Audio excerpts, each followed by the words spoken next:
إن الحمد لله نحمده سبحانه وتعالى ونستعينه ونستغفره ونعوذ بالله من شرور أنفسنا ومن سيئات أعمالنا إنه من يهده الله فلا مضل له ومن يضلله فلا هادي له وأشهد أن لا إله إلا الله وحده له الملك وله الحمد وهو على كل شيء قدير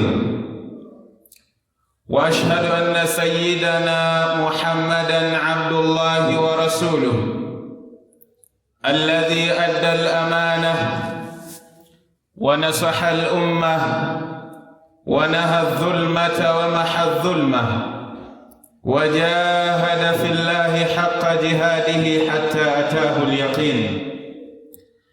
اللهم صل على محمد وعلى آل محمد كما صليت على إبراهيم وعلى آل إبراهيم إنك حميد مجيد، وبارك على محمد وعلى آل محمد كما باركت على إبراهيم وعلى آل إبراهيم إنك حميد مجيد.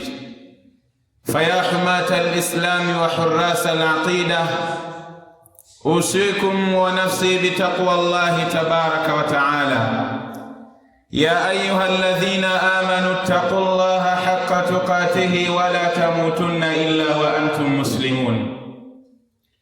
يا أيها الذين آمنوا اتقوا الله وقولوا قولا سديدا يصلح لكم أعمالكم ويغفر لكم ذنوبكم، ومن يطع الله ورسوله فقد فاز فوزا عظيما.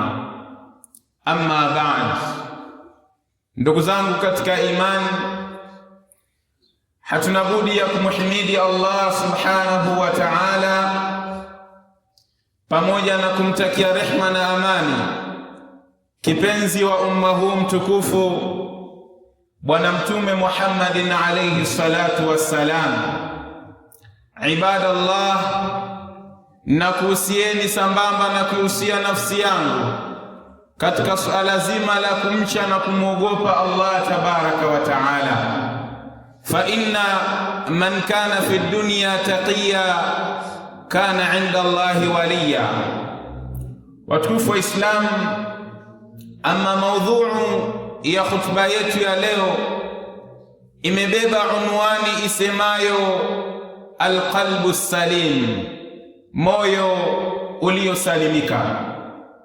Ndugu zangu katika imani, tuelewe ya kwamba moyo uliosalimika ni miongoni mwa aina za nyoyo ambazo baadhi ya maulama wanazielezea katika vitabu vyao mbalimbali, wakieleza ya kwamba kuna aina tatu ya nyoyo.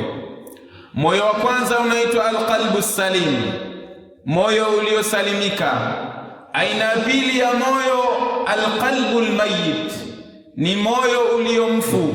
Lakini aina ya tatu alqalbu almaridh, ni moyo ambao unaumwa. Ikhwata aliman, faalamu, tambueni ya kwamba miongoni mwa mtu kumuhifadhi Allah subhanahu wa ta'ala ni mtu kuweza kuhifadhi na kuchunga viungo vyake katika mwili wake visimuasi Allah tabaraka wa taala, pamoja na kuvidhalilisha viungo vyake viweze kumtii Mwenyezi Mungu subhanahu wa ta'ala katika maisha yake yote ambayo yanaishi. Ndugu zangu katika imani, tunauzungumzia alqalbu salim, moyo ulio salama. Miongoni mwa mtu kumuhifadhi Allah ni mtu kuulinda moyo wake usiingie katika maasi ya kumuasi Allah tabaraka wa taala, usiishi katika kumkasirisha Mwenyezi Mungu Subhanahu wa Ta'ala, na hilo Allah Subhanahu wa Ta'ala ameelezea ndani ya Qur'an. Allah anazungumza kuelezea moyo ambao unatakikana kwake yeye Allah, moyo ambao utamfaa mwanadamu siku ya kiyama mbele ya Allah tabaraka wa taala. Kullu insanin khasirun yawm alqiyama, kila mwanadamu atakuwa ni mwenye khasara siku ya kiyama mbele ya Allah subhanahu wa ta'ala, illa man ata Allah biqalbin salim, isipokuwa yule ambaye atakayemwendea Allah tabaraka wa taala na moyo uliokuwa salama. Allah subhanahu wa ta'ala anazungumza ndani ya Qur'an, anaelezea ile dua ambayo aliomba Nabii Allah Ibrahim alayhi salatu wassalam. Ibrahim alimwambia Allah tabaraka wa taala, wala tukhzini yawma yub'athun, ewe Allah subhanahu wa ta'ala, ninakuomba usinifedheheshe, usiniadhibu yauma alqiyama, siku ya kiyama, siku ambayo utawafufua waja wako. Yauma la yanfa'u malun wala banun, siku ambayo mali ya mtu haiwezi kumnufaisha na chochote, siku ambayo watoto wako hawawezi kunufaisha na kitu chochote, illa man ata Allah biqalbin salim, isipokuwa yule mtu ambaye atakayemwendea Allah tabaraka wa taala na moyo uliosalimika. Fama huwa alqalbu salim, ni upi moyo uliokuwa salama? Wanazuoni wanatuambia ya kwamba alqalbu salim, moyo ambao umesalimika, huwa alqalbu alladhi salima min amradhi shubhat wa shahawat, ni moyo ambao umesalimika, umeepukana na maradhi ya shubha, umeepukana na maradhi ya matamanio, ni moyo ambao umeepukana na shirki, ni moyo ambao umeepukana na riya, ni moyo ambao umeepukana na nifaq, ni moyo ambao umeepukana na bughdha pamoja na chuki. Huu ndio moyo ambao Allah subhanahu wa ta'ala ataupokea yauma la yanfa'u malun wala banun, siku ya kiyama. Ndugu zangu katika imani, moyo ndiyo malikul jawarih, ndiyo mfalme au ndiyo mmiliki wa viungo vyote katika mwili wa mwanadamu. Moyo huu wa mwanadamu utakapokuwa salama, basi mwili wake wote unakuwa salama, na moyo huu unapokuja kuharibiwa na mwanadamu, basi mwili wake na viungo vyake vyote katika mwili wake vinakuwa vimeharibiwa. Bwana Mtume sallallahu alayhi wasallam anauelezea moyo uliokuwa salama unaopendwa na Allah subhanahu wa ta'ala katika hadithi ya Nu'man ibn Bashir, hadithi ndefu ambayo alielezea akasema, innal halala bayyin, akaelezea halali na haramu mpaka akafika sehemu Bwana Mtume sallallahu alayhi wasallam akazungumza akasema, ala inna fil jasadi mudgha, tambueni enyi masahaba zangu, hakika katika mwili wa mwanadamu kuna kinyama. Kuna kinyama katika mwili wa mwanadamu. Kinyama hicho idha salahat, kitakapokuwa salama, salaha aljasadu kullu, mwili wake wote wa mwanadamu unakuwa salama. Akasema wa idha fasadat, na kinyama hicho ambacho kipo ndani ya mwili wa mwanadamu kitakapokuwa kimeharibiwa, basi fasada aljasadu kullu, mwili wake wa mwanadamu wote unakuwa umeharibiwa na hauna kazi tena. Mtume akasema, ala tambueni enyi masahaba, hakika ya kinyama hicho kilichopo ndani ya mwili wa mwanadamu ni moyo ambao anaumiliki mwanadamu. Sasa moyo wa Muislamu utakapokuwa umesalimika katika maisha ya kidunia, basi mwili wake wote unakuwa salama, viungo vyake vyote katika mwili wa mwanadamu vinakuwa salama salimini. Lakini utakapoharibiwa huu moyo wa mwanadamu, basi viungo vyake vyote vinakuwa vimeharibiwa katika mwili wake. Ikhwatal iman, tunapata mafunzo kutoka kwa Bwana Mtume Muhammad sallallahu alayhi wasallam, annahu kana yukthir Mtume alikuwa anakithirisha, anazidisha kumuomba Allah subhanahu wa ta'ala ampe thabati katika dini ya Uislamu. Anamwambia Allah tabaraka wa ta'ala, ya muqallibal qulub thabbit qalbi ala dinik, ewe unayezigeuza nyoyo, ewe mwenye kuzigeuza nyoyo, basi uthibitishe moyo wangu katika dini yako. Maana yake utekeleze maamrisho yako Allah subhanahu wa ta'ala, pamoja na kuepukana na yale makatazo ambayo umeyakataza. Lakini Anas akamwambia, ya Rasulullah, ewe mtume wa Allah, amanna bika wa bima jita bihi, tumekuamini wewe mtume wa Allah, lakini pia tukayaamini yale uliyokuja nayo. Fahal takhafu alaina, je, una hofu juu yetu ya kwamba sisi tunaweza kurudi katika mila tulizokuwa nazo kabla ya hapa, kabla ya kuwa Waislamu? Mtume sallallahu alayhi wasallama akamwambia Anas ibn Malik, naam, ndiyo nahofia hilo. Kwa sababu gani? Innal quluba, hakika ya nyoyo, zipo kati ya usbu'aini min asabi'illah, zipo katika milki miongoni mwa milki za Allah subhanahu wa ta'ala. Kama ni hivyo basi, yuqallibuha kaifa yasha, basi Allah subhanahu wa ta'ala anaweza kuzigeuza kama anavyotaka. Ya muqallibal qulub, ewe unayezigeuza nyoyo, thabbit qulubana ala dinik, zithibitishe nyoyo zetu ziitumikie dini yako ewe Allah subhanahu wa ta'ala. Ndugu zangu katika imani, tuelewe ya kwamba moyo ndiyo sehemu pekee ambayo Allah subhanahu wa ta'ala anaiangalia kila wakati kulikoni viungo vyovyote katika mwili wako. Bwana Mtume sallallahu alayhi wasallam anazungumza, anasema, inna Allaha la yanzur, hakika Allah subhanahu wa ta'ala hatizami katika mali zenu, la yanzuru ila suwarikum wala ila amwalikum walakin yanzuru ila qulubikum wa a'malikum. Mwenyezi Mungu subhanahu wa ta'ala haangalii uwingi wa mali zenu. Allah tabaraka wa ta'ala haangalii uzuri wa sura zenu, lakini Allah tabaraka wa ta'ala yanzuru ila qulubikum wa a'malikum. Allah anaangalia na kutizama katika nyoyo zenu na matendo yenu ambayo mnayafanya. Moyo wako ukiwa ni mchafu, Allah subhanahu wa ta'ala haupendi moyo huo. Lakini moyo wako utakapokuwa salama, ndiyo moyo ambao siku ya kiyama utakunufaisha mbele ya Allah subhanahu wa ta'ala, yauma la yanfa'u malun wala banun illa man ata Allah biqalbin salim. Ndugu zangu katika imani, tuelewe ya kwamba Allah subhanahu wa ta'ala la yaqbalu amalan illa ma urida wa qusida bihi wajhuhu. Allah subhanahu wa ta'ala haikubali amali ya mja yeyote yule isipokuwa amali hiyo iwe imefanywa kwa ajili ya kutafuta radhi zake Allah subhanahu wa ta'ala. Tukizungumzia radhi za Allah, maana yake ni nia, wa nia mahalluha alqalb, na nia siku zote sehemu yake ni moyoni. Ndipo ambapo Allah subhanahu wa ta'ala anaangalia, rubba amalin kabirin tusaghiruhu niyya wa rubba amalin kabirin wa rubba amalin saghirin tukabbiruhu niyya.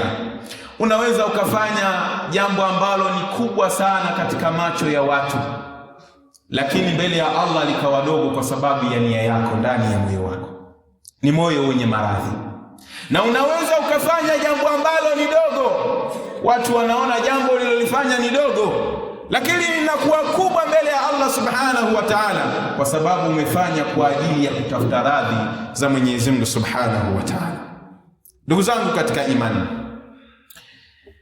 Abdullah ibn Amr radhiyallahu ta'ala anhu anasimulia, anasema, qila ya Rasulullah, Mtume sallallahu alayhi wasallama aliulizwa, ewe mtume wa Allah, ayun nasi afdal, ni mtu gani ambaye ni bora katika watu?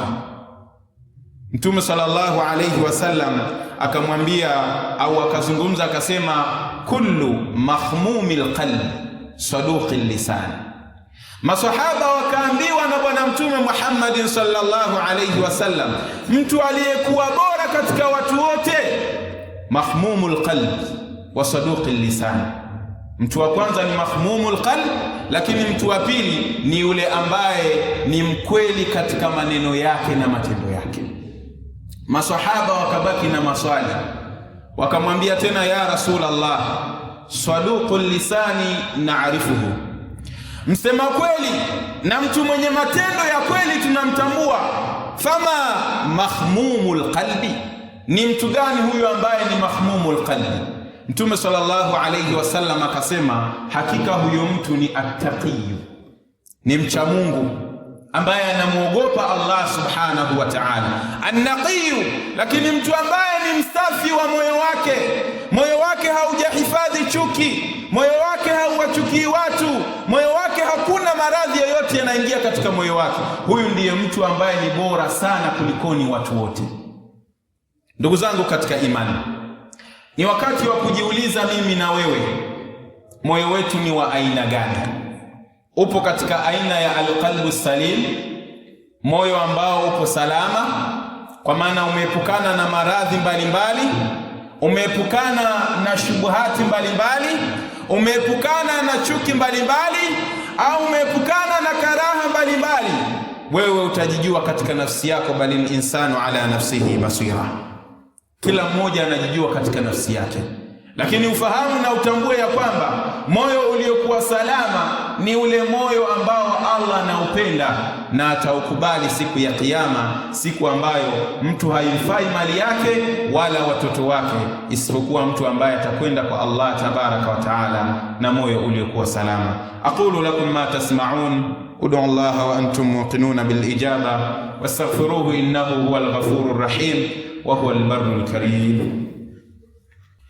Alhamdulillahi wa kafa, wassalatu wassalamu ala man la nabiyya ba'da. Allahumma salli ala Muhammadin wa ala ali Muhammad kama sallaita ala Ibrahima wa ala ali Ibrahima innaka Hamidum Majid. Wa barik ala Muhammadin wa ala ali Muhammad kama barakta ala Ibrahima wa ala ali Ibrahim innaka Hamidum Majid. Amma ba'd. Ndugu zangu katika imani, tunauzungumzia moyo uliokuwa salama, ambapo tumeona ni miongoni mwa dua ambazo Nabii Allah Ibrahim alayhi salatu wassalam alikuwa akimuomba Allah, lakini pia Bwana Mtume sallallahu alayhi wasallam mara kwa mara alikuwa akimuomba Allah subhanahu wa ta'ala authibitishe moyo wake uwe na thabati katika dini, usiwe ni moyo wenye kuyumbayumba. Lakini kuna sababu ambazo zitaupelekea moyo wako kuwa salama. Endapo utagundua kwamba moyo wangu haupo salama kabisa, basi una nafasi ya kuutengeneza moyo wako. Moyo wako ukiwa salama, ndiyo moyo utakupelekea kufanya ibada. Moyo wako ukiwa salama, ndiyo moyo utakaokupelekea kufanya dhikri, adhkar, maana yake kumtaja Allah subhanahu wa ta'ala. Sababu ya kwanza, an tad'u Allah, ni wewe kumuomba Allah subhanahu wa ta'ala akuthibitishe katika dini ya Allah tabaraka wa ta'ala, kama ambavyo tumeona kwa Bwana Mtume Muhammad sallallahu alayhi wasallam alikuwa akikithirisha kwa kusema, ya muqallibal qulub thabbit qalbi ala dinik. Ikiwa yule ni kipenzi wa Allah, khalilullah, kipenzi wa Allah tabaraka wa taala, lakini hakuacha kumuomba Allah amthibitishe katika dini yake, itakuwa mimi na wewe ndugu yangu katika imani, maana yake sisi tutakuwa tuna wajibu zaidi wa kumuomba Allah subhanahu wa ta'ala atuthibitishe katika dini yake, huku tukimuomba Allah subhanahu wa ta'ala atujalie nyoyo zilizokuwa salama.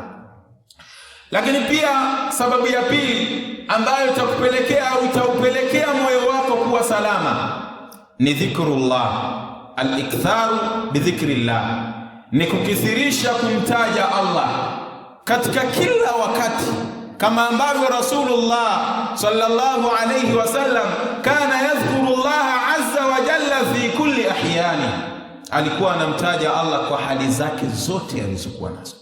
Basi na wewe kithirisha kumtaja Allah. Lakini dhikri iliyokuwa kubwa zaidi ni tilawatul Qur'an, ni kuisoma Qur'ani kwa mazingatio, sio kuisoma kwa sababu umemsikia fulani anasoma. Soma huku unazingatia aya za adhabu, unazisoma aya za rehma, unazisoma unajua kwamba hapa ninasoma ni kitu fulani. Lakini katika masikitiko yaliyokuwa makubwa, wengi katika Waislamu inaweza tukawa tunajua kusoma Qur'ani lakini maana zake hatujui. Unamsikia mtu anasoma Qur'ani, anasema masha Allah, anasoma vizuri, kumbe inatajwa adhabu ya Allah. Subhanallah. Tuna wajibu wa kuendelea kujifunza kuisoma Qur'ani ili iwe ni ibada pale ambapo tunaisoma. Inawezekana tukawa tunasoma hatupati lolote kwa sababu hatujui tunachokifanya. Dhikri iliyokuwa kubwa sana ni Muislamu kudumu na kuisoma Qur'ani. Ikhwatal iman, kwa kumalizia, kuna maneno ambayo walizungumza waja wema waliotangulia, maneno ya fikra ambayo yatakufanya wewe ufikirie wewe ni mtu wa aina gani. Wakasema, fatish qalbaka ya akhi, hebu uchunguze moyo wako ewe ndugu yangu. Hal fika riya, unaria katika moyo wako? Kwa maana unafanya amali zako ili watu wakuone na wakusifu kwamba fulani katenda bwana, yule bwana anafanya bwana, kumbe hakuna lolote unalolifanya mbele ya Allah subhanahu wa ta'ala. Wa qadimna ila ma amilu min amalin faj'alnahu haba'an manthura. Hal fika riya, chunguza moyo wako. Unaria? Maana unafanya vitu kwa kujionyesha, ibada zako unafanya ili watu wakuone unafanya. Hal fika karahatan lilhaqi, je unaipinga na kuikataa haki? Hal fika baghdha, je unachuki, unawachukia waumini wenzio? Mtu anaweza akawa anamchukia mtu bila sababu. Bwana, mbona unamchukia? Basi tu unaona namchukia tu. Utizame moyo wako, hauko salama. Inabidi uendelee kuchunguza moyo wako na urudi kwa Allah subhanahu wa ta'ala akujalie moyo uliokuwa salama. Wakamalizia wakasema, fa inna ghasila alqalbi ahamu min ghasili thiyabi kulla yawmin, kuutakasa na kuusafisha moyo wako na chuki na bughdha na vifundo ambavyo vipo katika moyo wako ni jambo ambalo ni muhimu sana kulikoni mtu kuyatakasa mavazi yake kila siku. Sote hapa tuna mavazi na huwa tunayasafisha pale ambapo tunaona yamechafuka. Sasa kuyasafisha mavazi yako, kuzifua nguo zako, hakuna thamani kama moyo wako utakuwa ni mchafu na ni mbaya. Tumuombe Allah subhanahu wa ta'ala atujalie tuwe miongoni mwa wale wenye kuyasikia lakini pia kuweza kuyafanyia kazi. Mwenyezi Mungu subhanahu wa ta'ala anasema siku ya kiyama mtu haifai mali yake. Kama wewe una mali nyingi ukategemea zitakuokoa, hasha wa kalla. Kama wewe una watoto wengi au una watoto vijana wako wanakusaidia katika mambo fulani, ukategemea siku ya kiyama watakuokoa, la. Kama wewe una mke au mume ukategemea ya kwamba atakuwa ni msaada wako yaumal qiyama, la. Siku ya kiyama kila mtu anasema nafsi nafsi, nafsi yangu nafsi yangu. Watoto wako hawakunufaishi, mali zako hazikusaidii. Unakufa unaondoka unaacha mali zako, unakufa unaondoka unaacha mke wako, unakufa unaondoka unaacha mume wako. Kila kitu ambacho ulikitafuta kwa pupa katika dunia unakiacha mbele ya Allah subhanahu wa ta'ala, uende na moyo tu uliokuwa salama, ndio ambao utakuokoa na adhabu za Allah subhanahu wa ta'ala. Allahumma salli ala Muhammadin wa ala ali Muhammad kama sallaita ala Ibrahim wa ala ali Ibrahim wa barik ala Muhammadin wa ala ali Muhammad كما باركت على إبراهيم وعلى آل إبراهيم إنك حميد مجيد. اللهم اغفر للمؤمنين والمؤمنات والمسلمين والمسلمات الأحياء منهم والأموات برحمتك يا أرحم الراحمين. اللهم تقبل منا إنك أنت السميع العليم، وتب علينا إنك أنت التواب الرحيم. اللهم اغفر لنا ذنوبنا وكفر عنا سيئاتنا وتوفنا مع الأبرار. ربنا ظلمنا أنفسنا وإن لم تغفر لنا وترحمنا لنكونن من الخاسرين. يا مقلب القلوب ثبت قلوبنا على دينك، يا مقلب القلوب ثبت قلوبنا على دينك، يا مقلب القلوب ثبت قلوبنا على دينك. وصلى الله على سيدنا محمد وعلى آله وأصحابه وسلم، والحمد لله رب العالمين. قوموا إلى صلاتكم يرحمكم الله.